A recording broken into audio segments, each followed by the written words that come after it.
Settima corsa, cavalli anziani al via 1 Tropical Spring, Roberto Andreghetti, 2 Urian Horse, Marco Basile, 3 Vento da Barco, Andrea Bigliardi, 4 Viperina Spin, Gennaro Mitrano, 5 Ubi del Brenta, Battista Congiu, 6 Vivaldi, Davide Cangiano. In seconda fila col 7 Trinidad Sledi, Vincenzo Piscuoglio, 8 Vortice Leo, Marco Stefani. Tutta rete la prima fila.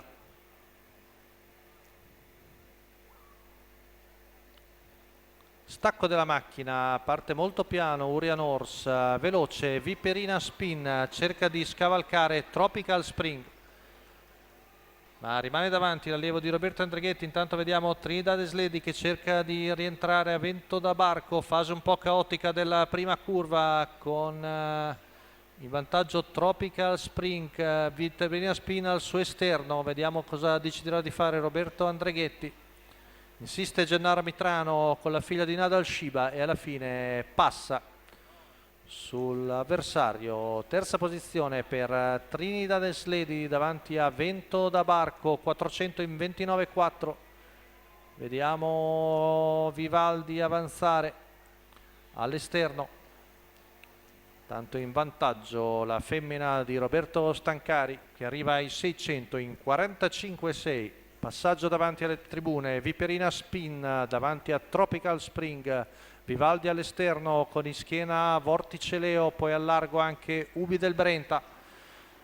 Siamo al giro passato in 1 minuto e 6 decimi, quindi c'è la frazione qui davanti alle tribune. Viperina Spin, Tropical Spring e Trinidad Sledi, questo è il treno interno, mentre all'esterno sono Vivaldi con al largo Vortice Leo pedinato da Ubi del Brenta. Il chilometro va via in 1,15,6, sempre in vantaggio Viperina Spin, la terza ruota di Vortice Leo, mentre tonico alla corda e ancora Tropical Spring, retta di line a 14,2, sempre in vantaggio Viperina Spin. Tropical Spin seconda alla corda, ha perso qualche battuta Vortice Leo.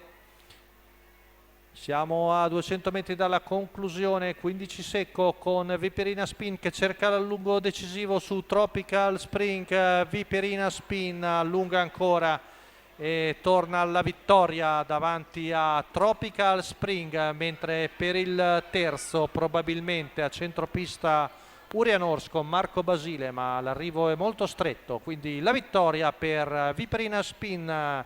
58,5 l'ultimo giro, la figlia di Nadal Shibi. Gennaro Mitrano alla guida, il training da programma di Ettore Vairani, la scuderia Brigi di Robertone Stancari. La quota al totalizzatore 3,45.